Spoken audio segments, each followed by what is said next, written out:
Mic खोला ना।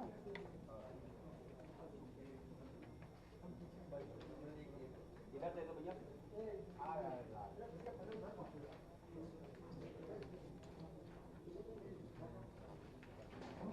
भैया इधर दे दीजिए।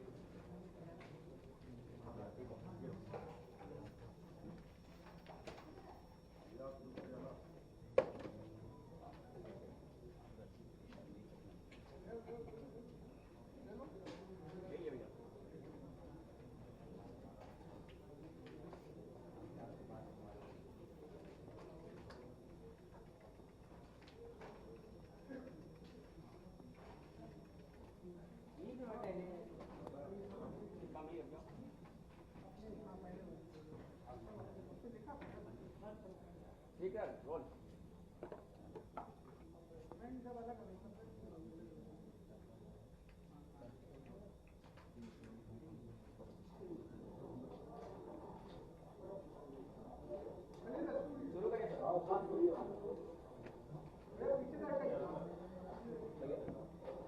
आज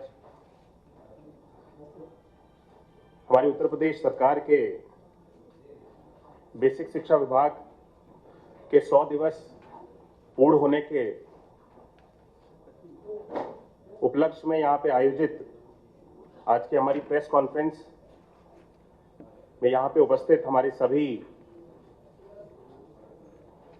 सम्मानित पत्रकार बंधुओं और यहाँ उपस्थित सभी सम्मानित महानुभाव, आप सभी का मैं अपने हृदय से इस प्रेस कॉन्फ्रेंस में स्वागत करता हूं। आज माननीय मुख्यमंत्री जी के मार्गदर्शन में हम सब लोगों ने बेसिक शिक्षा विभाग, जो कि प्रदेश के भविष्य के साथ जुड़ा हुआ विभाग है, प्रदेश का आने वाला भविष्य, जो हमारे नौनिहाल बच्चे हैं, उन सब के भविष्य को उज्जवल बनाने का कार्य हम सब लोगों के देखरेख में हमारी जिम्मेदारी है। और हर एक बच्चा हमारी शिक्षा व्यवस्था से जुड़े, माननीय मुख्यमंत्री जी के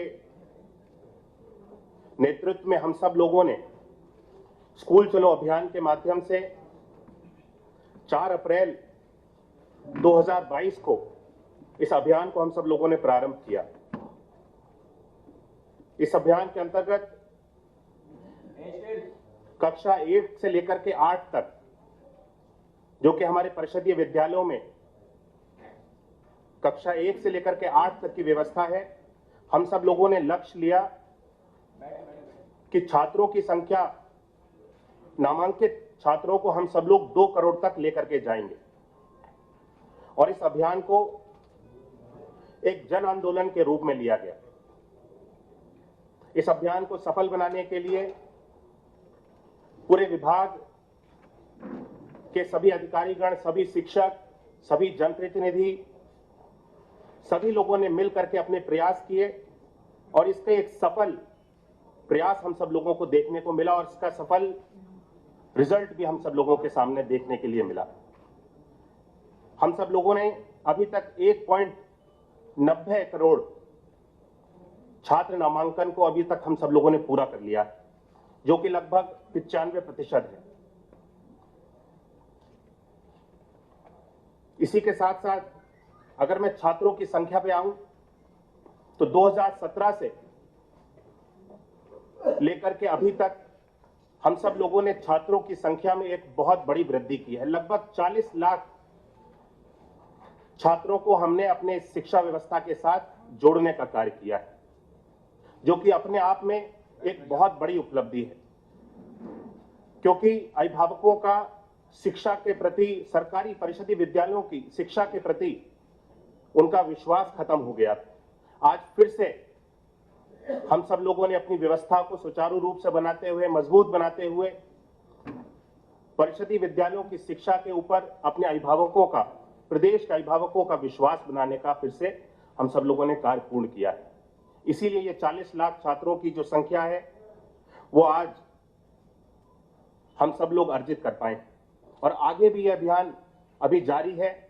1 जुलाई से फिर से इस अभियान को शुरू किया गया है और वृहद स्तर पे सभी लोग इस अभियान को और मजबूती देने में अपना योगदान दे रहे हैं। इसी के साथ साथ हम सब पारदर्शिता सुनिश्चित करने के उद्देश्य से जितने भी हमारे छात्रों का नामांकन है, सभी बच्चों को प्रेरणा पोर्टल पे हम सब लोग पंजीकृत कर रहे हैं और उसी के आधार पे उसको हम सब लोग प्रमाणीकरण भी उसका कर रहे हैं।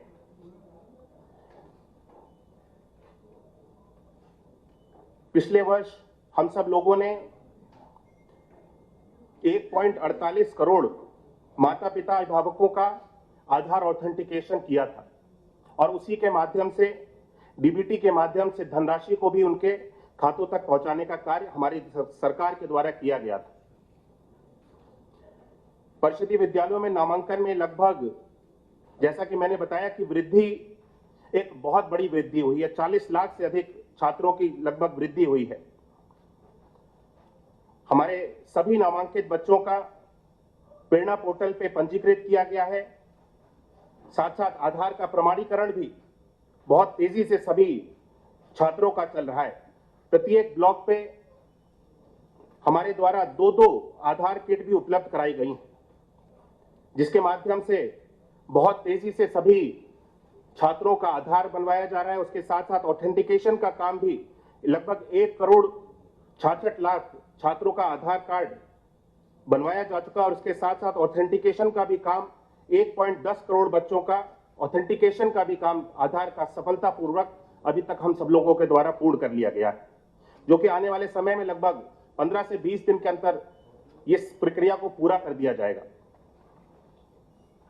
इसी के साथ साथ स्कूल चलो अभियान में घर घर, जिस तरह से मैंने बताया कि जनसंपर्क के माध्यम से ईंट भट्टों पे, होटलों में, कारखानों में आदि ऐसे सभी स्थानों पे किसी भी स्थान को छोड़ा नहीं गया जहां पे हमारी सरकार के द्वारा इस अभियान के माध्यम से किसी व्यक्ति से जनसंपर्क के माध्यम से हर एक व्यक्ति को, हर एक अभिभावक के बच्चे को शिक्षा की व्यवस्था से जोड़ने की हम सब लोगों ने प्रयास ना किया। लगभग 3,96,655 आउट ऑफ स्कूल बच्चों को हमारी इस अभियान के अंतर्गत हम लोगों ने अपनी व्यवस्था के साथ जोड़ा है और उसको शारदा पोर्टल ऐप के माध्यम से हम सब लोगों ने अपलोड भी, इसका डेटा शारदा पोर्टल पे सारा डेटा अपलोड किया गया है। इसी के साथ साथ दिव्यांग बच्चों के लिए भी हम सब लोगों का एक सामर्थ्य पोर्टल है। इसके माध्यम से जितने भी हमारे दिव्यांग बच्चे हैं, इन सब लोगों को पंजीकृत किया जाता है। अभी तक हम सब लोगों ने लगभग 2,55,136 दिव्यांग बच्चों को भी इस व्यवस्था के साथ, शिक्षा व्यवस्था के साथ जोड़ने का कार्य किया है, जिनके लिए हमारी सरकार के द्वारा स्पेशल एजुकेटर्स बनाए गए हैं, जो कि नोडल टीचर्स हर एक विद्यालय में जहां पे इस तरह के बच्चे होते हैं, दिव्यांग बच्चे होते हैं, उनको चिन्हित किया जाता है और स्पेशल एजुकेटर्स के माध्यम से हमारे नोडल टीचर्स को ट्रेन किया जाता है। और हर एक बच्चे के लिए, क्योंकि दिव्यांगता अलग अलग प्रकार की होती है, लगभग 21 तरह की अलग अलग दिव्यांगताएं होती हैं, तो स्पेशल एजुकेटर्स के माध्यम से हर एक छात्र के लिए इंडिविजुअल एजुकेशन प्लान भी बनाया जाता है, क्योंकि हर एक छात्र जब अलग है तो उसके लिए पढ़ाई के अलग अलग तरीके भी बनाए जाते हैं, तो उसके माध्यम से भी ट्रेनिंग के कार्य हमारी सरकार के द्वारा पूर्ण कराए जा रहे हैं। ऑपरेशन कायाकल्प,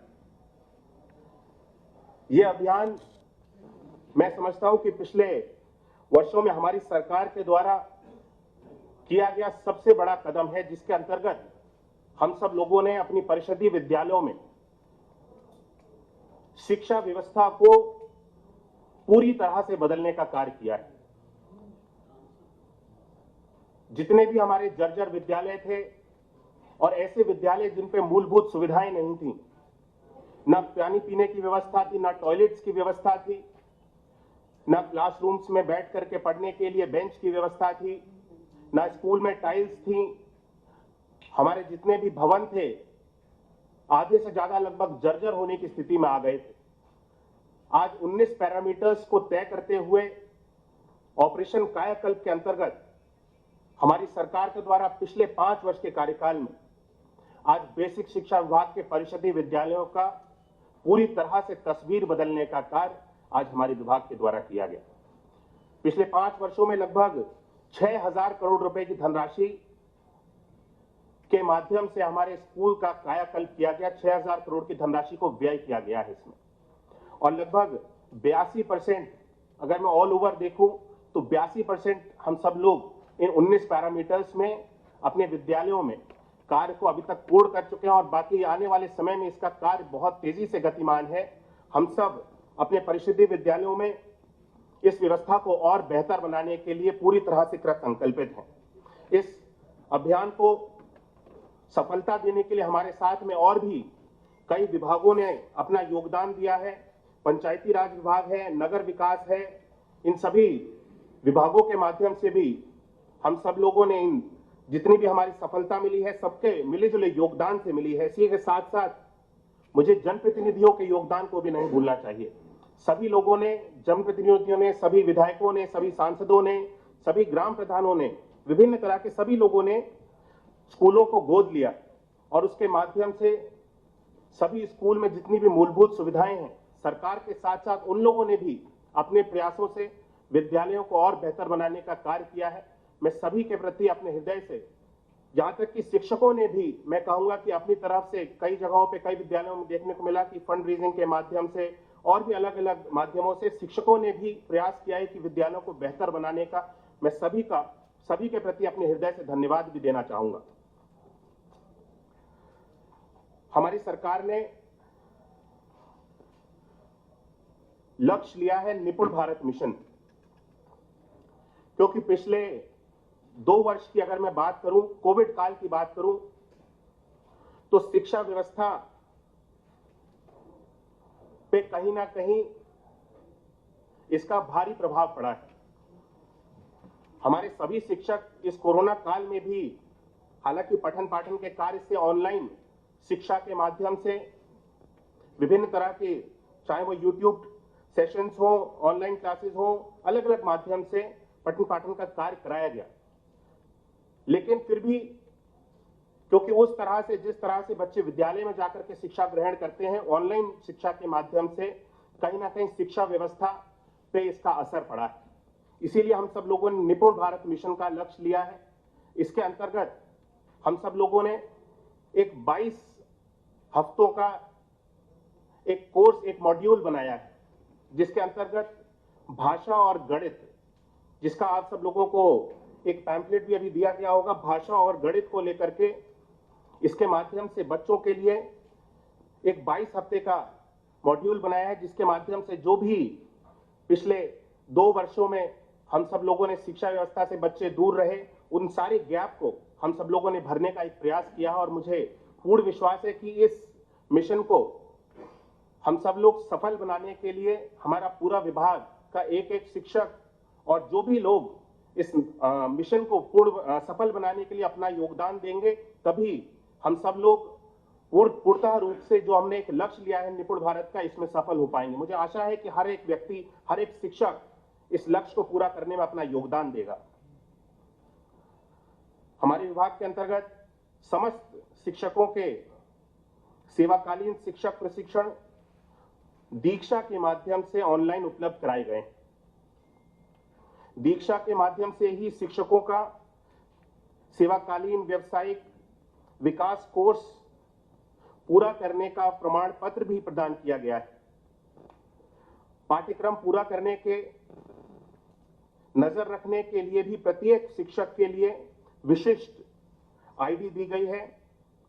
उचित गुणवत्ता वाली सामग्री बनाने के लिए हमारे विभाग के द्वारा 30 सदस्यीय सामग्री प्रकोष्ठ का भी गठन किया गया है, जिसके हेतु विषयों के लिए सक्रिय पाठ्य पुस्तकें लगभग 6500 से अधिक वीडियो अपलोड किए गए हैं।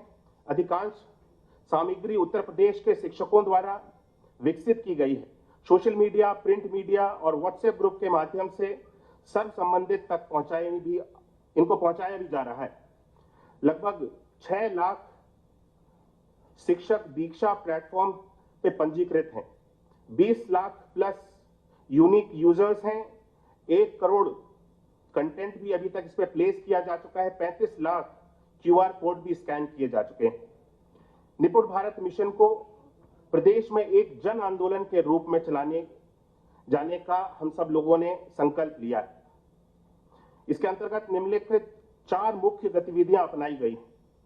निपुण भारत के लक्ष्य से सभी जनप्रतिनिधियों को व्यक्तिगत रूप से अवगत कराया गया है। छात्रों के लर्निंग आउटकम पर चर्चा करने के लिए विद्यालयों में PTM का भी आयोजन किया गया है। मेंटर्स एवं शिक्षक द्वारा निपुण लक्ष्यों पर कक्षा कक्ष में स्थलीय मूल्यांकन भी कराए गए हैं। जिलाधिकारी एवं मुख्य विकास अधिकारी की अध्यक्षता में निपुण भारत पर भी मासिक समीक्षा बैठक आयोजित की गई है। शिक्षकों के सेवा संबंधित मामलों से उनसे संबंधित निस्तारीकरण हेतु पारदर्शी व्यवस्था बनाने के लिए हम सब लोगों ने योजना इसको पूरी सुचारू रूप से हमारी चल रही है।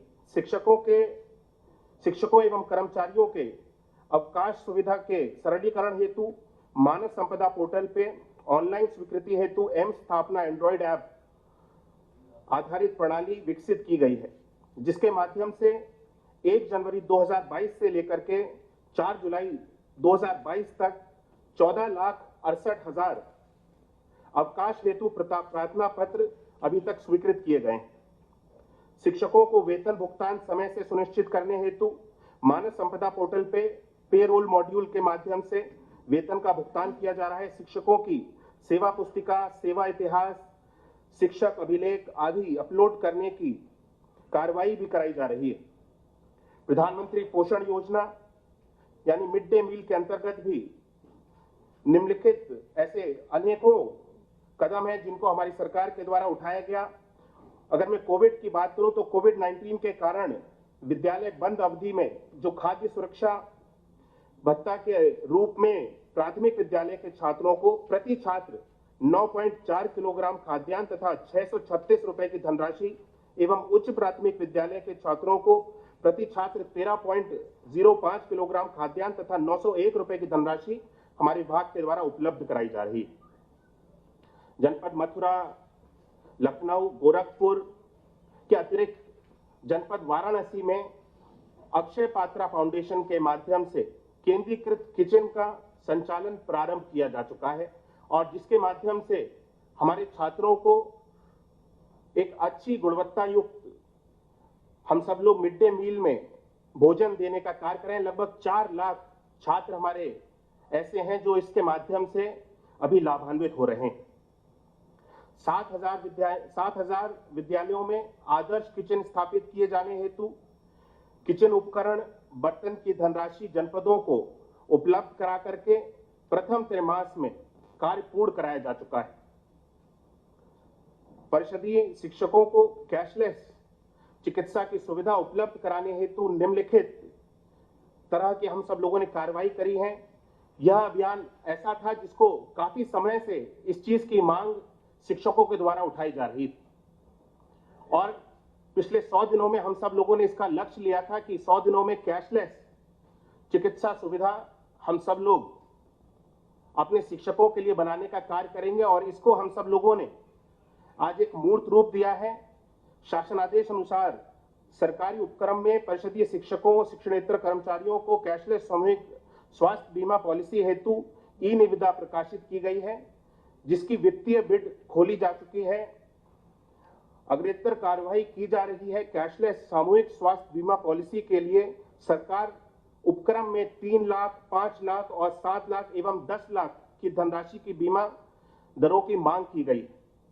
पॉलिसी के अंतर्गत शिक्षकों, शिक्षा मित्रों, अनुदेशकों, शिक्षणेतर कर्मचारियों, स्वयं एवं आश्रित पुत्र पुत्री, आश्रित माता पिता तथा किसी सदस्य को सम्मिलित कर सकते हैं। पॉलिसी से लगभग 6 लाख शिक्षक, शिक्षा मित्र, अनुदेशक, शिक्षणेतर कर्मचारी इस पॉलिसी के अंतर्गत लाभान्वित होंगे। हम सब लोगों ने प्रयास किया है कि 100 दिनों में जितने हमने लक्ष्य अपने लिए थे उन सभी लक्ष्यों पे हम सब खरे उतरते हुए विभाग को और मजबूती देते हुए हम सब लोगों ने कार्य किया है। आगे आने वाले समय में भी अब हम सब लोग अपने जो 6 महीने के लक्ष्य हैं उनको भी पूरा करने के लिए हमारे विभाग के द्वारा अब कार्यवाही गतिमान है। मुझे पूर्ण विश्वास है कि हम सब माननीय मुख्यमंत्री जी की जो मंशा है, जिसके अंतर्गत हम सब लोग कार्य कर रहे हैं कि हर एक बच्चा शिक्षित हो, एक बेहतर शिक्षा व्यवस्था हो, बिना किसी भेदभाव के हर एक बच्चे को गुणवत्ता पर एक शिक्षा मिले।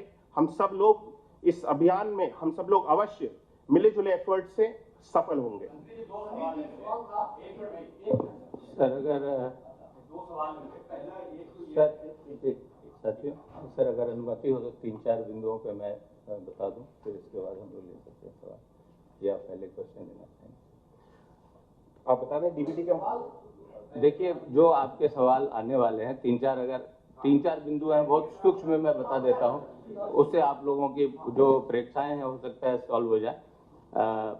साथियों, डीबीटी के बारे में माननीय मंत्री जी ने बताया, आप सब अवगत हैं कि श्रद्धेय मुख्यमंत्री जी की प्रेरणा से पिछली बार ये योजना शुरू की गई थी और 21-22 का जो सत्र था उसमें कक्षा 1 से 8 तक के लिए हम लोगों ने यूनिफॉर्म, जूता मोजा, स्वेटर, स्कूल बैग के लिए डीबीटी किया था, जिसमें 1100 रुपये हम लोगों ने दिए थे। और जैसा माननीय मंत्री जी ने बताया कि 1.57 करोड़ बच्चों को हम लोगों ने ये उनके अभिभावकों के माध्यम से किया था।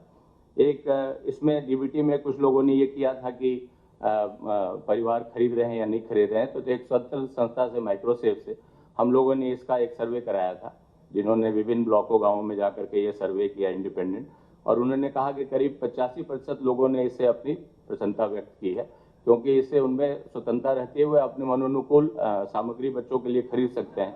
हम लोगों ने जो स्कूल मैनेजमेंट कमेटी है उनके माध्यम से भी हम लोगों ने स्कूल मैनेजमेंट कमेटी को भी इसमें प्रेरित किया है और अपने अभिभावकों को, अपने शिक्षकों को भी कहा है कि आप अभिभावकों को इसके लिए प्रेरित करें। और इस वर्ष हम लोग 1200 रुपये प्रति बच्चे दे रहे हैं, जिसमें वो नोटबुक, अपनी पेंसिल वगैरह भी से खरीद सकें। जैसा माननीय मंत्री जी ने बताया कि इस बार ये भी जोर है कि हर बच्चे को हम लोग आधार सत्यापित करें। तो इस पिछली बार तो केवल अभिभावकों का हम लोगों ने किया था और बैंक अकाउंट उनके अभिभावक से किया था। इस बार हम लोग अभिभावकों के और बैंक अकाउंट के साथ बच्चों की भी सीडिंग कर रहे हैं, तो ये एक नई चीज हो रही है। हर बच्चा आधार प्रमाणित होगा, उसी को हम लोग इसमें लेंगे। दूसरा पॉइंट है जो उल्लेखनीय है, वो है स्मार्ट क्लासेस की स्थापना। अभी CSR और अन्य सहयोग से हम लोग करीब 12,000 स्कूलों में स्मार्ट क्लासेस चला रहे हैं, जो कि इस वर्ष जो गवर्नमेंट ऑफ इंडिया ने अप्रूव किया है, 18,381 स्मार्ट क्लासेस अप्रूव किए हैं। तो इस वर्ष वो लगेंगे। हम लोगों की का ये प्लान है कि आगामी 5 वर्षों में, 4-5 वर्षों में हर स्कूल को हम लोग स्मार्ट क्लास से आच्छादित करें। उसी तरह एक मांग थी, कोविड के अंतर्गत देखा गया कि डिजिटल लर्निंग जो है उससे वो बहुत सहयोगी है। तो इस बार गवर्नमेंट ऑफ इंडिया ने ये अनुमोदित किया है कि करीब 2 लाख टैबलेट विद्यालयों में दिए जाएं। तो हर एक विद्यालय में हम लोग ये 2 लाख टैबलेट देंगे। निपुण जो है वो माननीय मंत्री जी ने बता दिया है। बस उसमें मैं ये ऐड करना चाहूँगा कि जो अधिगम है, जो आउटकम है बच्चों के पढ़ने लिखने का, उसको कैसे मापा जाए और कैसे हम लोग उस लाएं, कैसे रिस्पॉन्सिबिलिटी फिक्स करें टीचर्स की और हर स्कूल की। तो इस साल में हम लोग 4 टेस्ट करेंगे बच्चों का, जिनको कि हम लोग रिकॉर्ड करेंगे और उसको एक ट्रैकिंग सिस्टम पे डालेंगे, ताकि हर बच्चे का हर तिमाही क्या प्रोग्रेस रही है उसको हम सब्जेक्ट वाइज कर पाएंगे। एक और माननीय मुख्यमंत्री जी की प्रेरणा से, मंत्री जी के सहयोग से ये शुरू हुआ है विद्यांजलि पोर्टल, कायाकल्प विद्यांजलि पोर्टल। इसमें बहुत सारे लोग इच्छुक होते हैं। आप भी जहाँ से पढ़ के आए हैं, आपको मन करता है जब आपने जिंदगी में एक मुकाम पाया, तो ये होता है कि हम उस विद्यालय में कुछ दें, या तो हम मेंटरिंग ही करें, या हम फिजिकल रूप से कुछ दें, या हम उसको मॉनेटरी रूप से दें। बहुत सारे लोग विदेशों में बसे हैं, दूसरे शहरों में बसे हैं, अपने गाँव और अपने पुराने स्कूल में देना चाहते हैं। तो एक विद्यांजलि पोर्टल की हम लोग स्थापना कर रहे हैं, जल्दी ही इसका इनॉग्रेशन हम लोग करेंगे, जिसमें पूरे स्कूल को आप गोद ले सकते हैं, या आप डिस्ट्रिक्ट के स्कूल के लिए आप अपना फंडिंग कर सकते हैं, किसी स्पेसिफिक स्कूल के लिए कर सकते हैं। आप फर्नीचर, कोई भौतिक रूप से आप कोई सामग्री उसमें उपलब्ध करा सकते हैं, खेलने की या पढ़ने की सामग्री, लाइब्रेरी को डोनेट कर सकते हैं, या आप केवल मेंटरिंग कर सकते हैं। आप चाहें कि किसी स्कूल में जा करके बच्चों को पढ़ाएं, तो वो भी आप कर सकते हैं। तो ये कायाकल्प विद्यांजलि पोर्टल हम लोग इस पर शुरू करेंगे। 2 बिंदु और थे। एक वर्ल्ड बैंक प्रोजेक्ट सर के सहयोग से ये हम लोगों ने लिया है, गवर्नमेंट ऑफ इंडिया ने इसको अप्रूव कर दिया है और इसमें हम लोग करीब ये $500 मिलियन का होगा, करीब 4,000 करोड़ का ये प्रोजेक्ट है, जिसमें राज्य सरकार की सहभागिता 25% होगी। इसमें जो कार्यक्रम आएंगे वो आंगनबाड़ी कार्यकर्ता का प्रशिक्षण, व्यावसायिक विकास, आंगनबाड़ी केंद्र को डिजिटल सुरक्षा प्रदान करना, विद्यालयों में स्मार्ट टीवी, स्मार्ट क्लास का प्राविधान करना, डिजिटल डिवाइस, पुस्तकालय की अवस्थापना, डिजिटल रूप से सक्षम अधिगम जो हम लोग बात कर रहे थे उसमें ये करना, एक स्टेट असेसमेंट सेल बनाना, निपुण भारत का जो कार्यक्रम है उसको सहयोग देना, जो हमारे ट्रेनिंग इंस्टीट्यूशन हैं, सीमेट है, उच्च अध्ययन शिक्षा संस्थान, सीटीईज हैं, जिला डायट्स हैं, उनको आईसीटी युक्त करना और शिक्षकों का प्रशिक्षण बेहतर बनाना, और कोविड-19 जैसी जो विपदा है वैसे में कैसे टैकल करना है उसके लिए बनाना।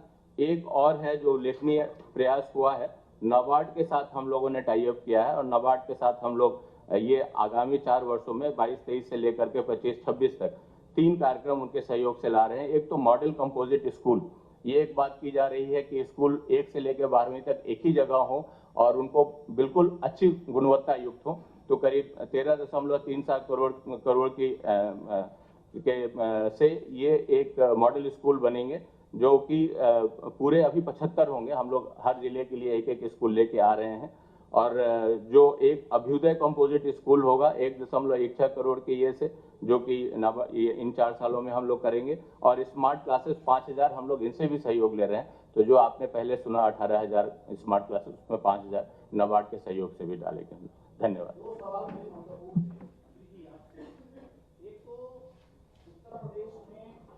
विद्यालयों में जो अध्यापक और अध्यापकों के 1,38,000 लगभग पर खाली है, जिसमें अभी प्रोजेक्ट अप्रूवल बोर्ड ने जो आंकड़े दिए हैं उसमें 1.25 लाख से ऊपर पद खाली है। नंबर 1।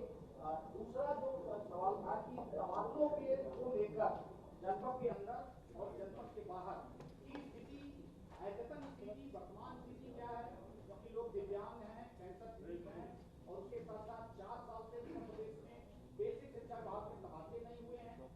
आप इंफ्रास्ट्रक्चर तो बढ़ा रहे हैं, लेकिन उसमें टीचरों की जो नियुक्ति है वो इतने बड़े पैमाने पर नियुक्तियां खाली हैं, सरकार इस पर फोकस नहीं कर रही है, और तबादलों पर उस पर क्या कहना है, ये चीजें मेरा अपर मुख्य सचिव से भी और आपसे दोनों लोगों से। देखिए, जहां तक आपने बात करी ट्रांसफर्स को लेकर के, तो पिछले 2020-21 के सत्र में 21,695 शिक्षकों के ट्रांसफर हमारे विभाग के अंतर्गत किए गए, जिसमें 14,174 महिलाओं के थे, 1,499 असाध्य रोग से पीड़ित हमारे शिक्षकों के थे, 1,193 दिव्यांग अध्यापकों के थे, 956 हमारे सशस्त्र सेनानियों के परिवार से जुड़े हुए थे, 7,521 पुरुष, ऐसे करके टोटल 21,695 शिक्षकों के ट्रांसफर 2021 के अंतर्गत किए गए। और इस वर्ष भी हम सब लोगों ने इसकी एक व्यवस्था बनाई है, पॉलिसी बनाई है। पॉलिसी के आधार पे माननीय मुख्यमंत्री जी से जिस तरह से इसकी स्वीकृति मिलेगी, उसके अनुसार जो शिक्षकों के स्थानांतरण के संबंध में जो भी आदेश जारी होने हैं, माननीय मुख्यमंत्री जी के निर्देश अनुसार इस वर्ष भी हम लोग इस कार्रवाई को चलाएंगे। माननीय मुख्यमंत्री जी के लिए प्रस्ताव इसका गया हुआ है, माननीय मुख्यमंत्री जी के विचाराधीन है। जिस तरह से माननीय मुख्यमंत्री जी के निर्देश होंगे उसके अनुसार इस वर्ष भी हमारे विभाग के द्वारा उस पर कार्रवाई की जाएगी। जो पद खाली है, 1.25 लाख के आसपास ये भी रिपोर्ट है, प्रोजेक्ट अप्रूवल बोर्ड की जो रिपोर्ट है कि उत्तर प्रदेश में इतने बड़े पैमाने पे टीचरों की पद खाली है, उनकी कितना क्यों नहीं कर पा रहे? इस वर्ष हम सब लोग शिक्षकों को, पहले शिक्षकों के समायोजन पे हम सब लोग फोकस कर रहे हैं, क्योंकि शिक्षकों का जो अनुपात है, पहले एक बार हमारे शिक्षकों का अनुपात बराबर हो, सारी जो वास्तविक स्थिति है उसको देखते हुए आगे अगर इस तरह की कोई स्थिति निकल करके आती है कि शिक्षकों की और हमको आवश्यकता है, तो उसके अनुसार माननीय मुख्यमंत्री जी के निर्देश अनुसार हम सब लोग शिक्षकों की नियुक्तियों को करने का भी इस पे सरकार के द्वारा विचार किया जाएगा।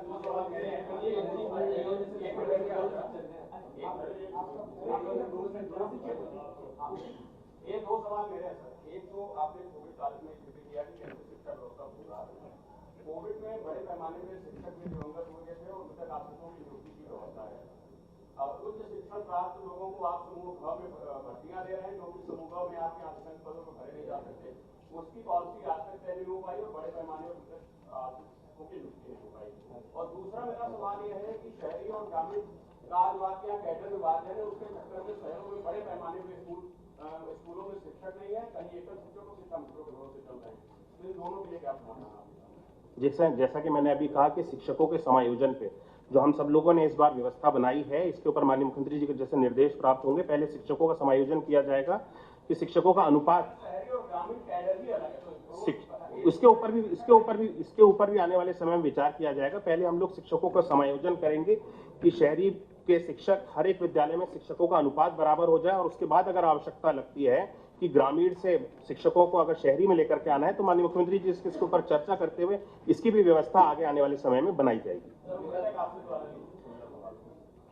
मृतक आश्रित को लेकर के, क्योंकि क्लास 3 के जैसे कि आपने बोला कि पद इसके लिमिटेड होते हैं क्लास 3 के, और हम सब लोग इसको पदों को सृजित नहीं कर सकते हैं, तो क्लास 4 में इसकी व्यवस्था बनाई गई है कि मृतक आश्रित में अगर कोई पद क्लास 3 का उस जनपद में, उस जिले में वहां पे खाली है, तो उसको वरीयता के आधार पे को छोड़ के बाकी विभागों में रिसेंट पदों की व्यवस्था है। आपके यहाँ से भी प्रस्ताव गया था रिसेंट पदों पर भर्ती करने के लिए, बाकी विभागों में है तो फिर इसमें क्यों नहीं है सर?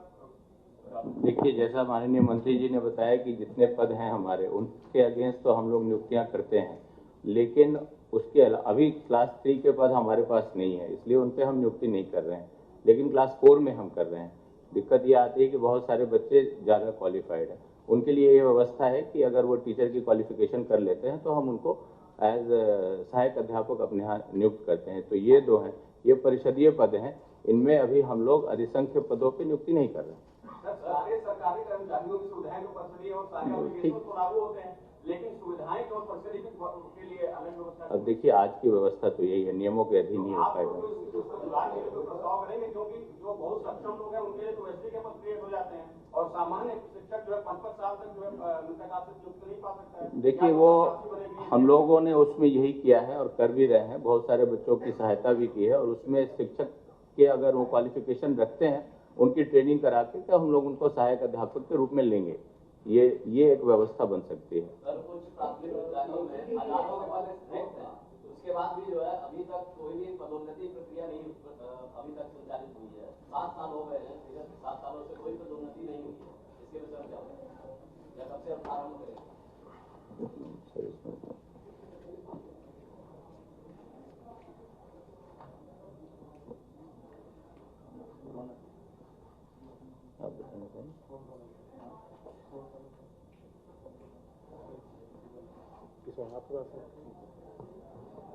सर, आपके अनुमति से बता दें। बिल्कुल।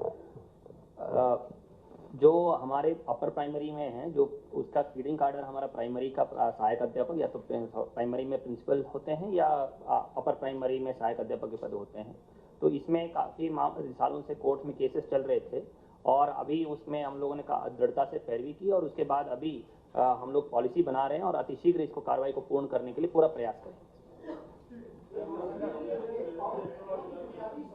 जी, प्राथमिक विद्यालयों में, उत्तर प्रदेश के प्राथमिक विद्यालयों में एक तो बाउंड्री वाल काफी इंफ्रास्ट्रक्चर की बात करी, हाँ जी, वहाँ पे बुनियादी जो चीजें हैं, हमने खुद दर्जनों प्राथमिक विद्यालयों का दौरा वगैरह हमने देखा, वहाँ पे एक तो स्कूल में बाउंड्री वाल की आवश्यकता, वहाँ पीने के पानी की व्यवस्था, वहाँ पे जो रेस्ट रोड है, बैठने की व्यवस्था, उसके साथ साथ बिजली और जो खाना खाने की जगह है, ये जो बुनियादी इंफ्रास्ट्रक्चर है वो बहुत ही अच्छा है, इसको अपडेट करें। देखिए, मैंने जैसे कि कायाकल्प की बात करी, तो ये सारी चीजें कायाकल्प के अंतर्गत हैं, और इस पे हम सब लोगों ने सुधार किया है। और आप अगर जी 19 पैरामीटर्स हैं डिफरेंट, उसके अंतर्गत ये सारी चीजें आपने बताई, ये सारी चीजें उसमें हम सब लोगों ने ली हुई हैं। और मैंने जैसे कि आपको बताया कि 85% तक, अब आप वर्तमान की स्थिति को अगर जाकर के देखेंगे तो आप शायद, अगर अभी जो जिक्र कर रहे हैं कि कुछ समय पहले की स्थिति होगी, अगर आप वर्तमान स्थिति को जाकर के देखेंगे तो इस तरह की कहीं पर भी अब स्थिति देखने को नहीं मिलती है। 19 पैरामीटर्स में 85% ओवरऑल मैं बताऊंगा कि हम सब लोगों ने काम पूरा कर लिया है, और सभी जगहों पे भोजन की व्यवस्था, जिस तरह की आपने कही, तो किचन की व्यवस्था हर एक विद्यालय में अब बेहतर हो गई है। बच्चों को शुद्ध भोजन मिलता है, साफ भोजन मिलता है, पेयजल की व्यवस्था हर जगह पर है, शौचालय की व्यवस्था हर जगह पर है। इसी के साथ साथ दिव्यांग टॉयलेट, दिव्यांग बच्चों के लिए भी हम सब लोग शौचालय बना रहे हैं, उस पर भी बहुत तेजी से कार्य चल रहा है। इस व्यवस्था को भी हम सब लोग पूरा कर लेंगे और मुझे लगता है कि आने वाले वर्षों में इसी कार्यकाल के अंतर्गत हम सब लोग सैचुरेशन पे आ जाएंगे और 19 के 19 पैरामीटर्स जो हैं हमारे विद्यालयों के सभी विद्यालयों में हम सब लोग पूर्ण कर लेंगे।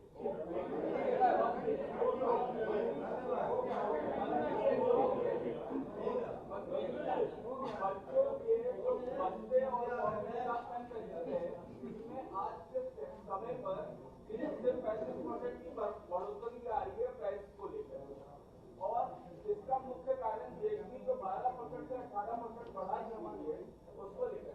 तो क्या जो आमदनी है निम्न वर्ग के बच्चों के लिए जो नहीं खरीद पा रहे, क्या उसके रेट और जीएसटी को लेकर के नीचे आया? देखिए, मुझे लगता है ये व्यवस्था जो सरकार के द्वारा बनाई गई है, जो 1100 रुपए की धनराशि थी इस वर्ष उसको बढ़ा करके 1200 रुपए की धनराशि की गई है। इससे हमारे जितने भी अधिकतम अभिभावक जो फीडबैक हमारे पास आया है इस व्यवस्था से प्रसन्न है। कम है 2000 कम से कम ये व्यवस्था सरकार को सूचना चाहिए। देखिए सर्वे रिपोर्ट करने वाले लोग 1100 से 1200 खाली उसने रिपोर्ट दे दिया है, इसका क्या रिपोर्ट नहीं है। अगर हम मार्केट में जाएंगे तो 1100 रुपए की जो हमने धनराशि कमरों में नहीं करती, हमने स्वयं देखा है 1100 रुपए की धनराशि में जितनी हम सब लोग एक बैग, 2 ड्रेस, जूते, मोजे की व्यवस्था हम सब लोगों ने बनाई है और 1100 रुपए की धनराशि में आप मार्केट में जाएंगे तो पैकेट्स बना करके लोग उसी धनराशि के अंतर्गत इतनी सारी चीजों को उपलब्ध कराया जा रहा है और अभिभावक इसको ले भी रहे हैं। और इसके साथ साथ जरूरी नहीं है कि अभिभावक हर वर्ष जो है सारी चीजों को खरीदे। जैसे 1100 रुपए की धनराशि और इस वर्ष 1200 रुपए की गई है, 100 रुपए में 4 कॉपीज, 2 पेंसिल, उसको 2 रबर, कटर, इन सारी चीजों की व्यवस्था भी बनाई गई है। स्टेशनरी की भी हर वर्ष किसी वर्ष कोई अभिभावक एक अच्छा बैग खरीद सकता है, किसी वर्ष अभिभावक अच्छी ड्रेस ले सकता है। हालांकि 1200 रुपए में ये सारी चीजें उपलब्ध हैं, लेकिन अगर और अच्छी गुणवत्ता है तो अभिभावक हर वर्ष अलग अलग चीजों को लेकर के, जो कि एक वर्ष एक बैग अगर हम अच्छा क्वालिटी का बैग खरीदें तो मुझे लगता है कि 2 वर्ष तक एक बैग को आराम से इस्तेमाल किया जा सकता है। तो हम सब इस व्यवस्था को सुचारू रूप से चला रहे हैं।